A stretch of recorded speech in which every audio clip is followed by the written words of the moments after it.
with COVID. The government is reportedly considering allowing the double jab to carry on as normal as schools, businesses and public services are facing serious disruption. Some businesses are being closed as staff are forced to isolate. There are reports the requirement to isolate for those who've had 2 injections could be removed at step 4 of the path out of lockdown on July the 19th. No decision's been made yet.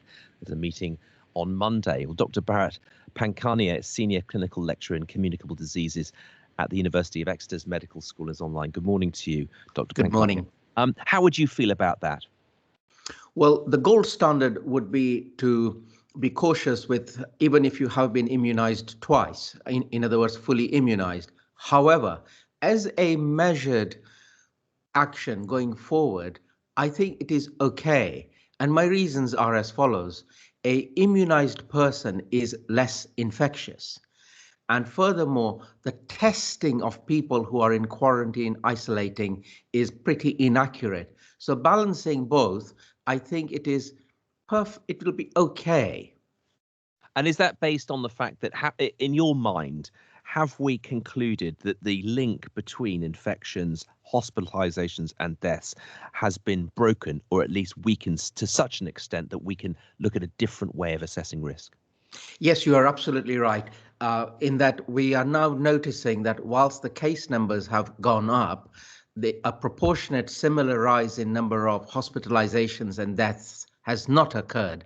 And therefore, we feel that the vaccines are working, and they're working really well in preventing people entering ICU and ventilators and death.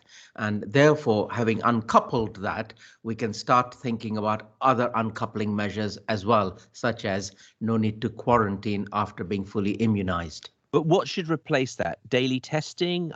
What regime would you have to have some way of being able to track the path of the infection, the virus, through society? How would you do that? Now, that's the difficult bit, because testing would be ideal. However, the trouble with the lateral flow devices is that they are inaccurate. I know we have been using them extensively, but they start to give you a false sense of reassurance that a negative test is truly negative. So what I advise in the patches that I'm looking after is we do an assessment as well as tests. In other words, a multi-layered approach to finding a potentially infectious case. So I go through a top list of 10 questions like, are you well? Are you unwell?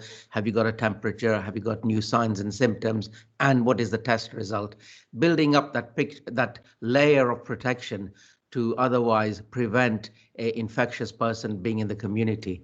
Do you think we're now getting to the stage where we are getting an idea of what it's going to be like to live with this virus for many, many years to come? And these are some of the conversations that we're going to have.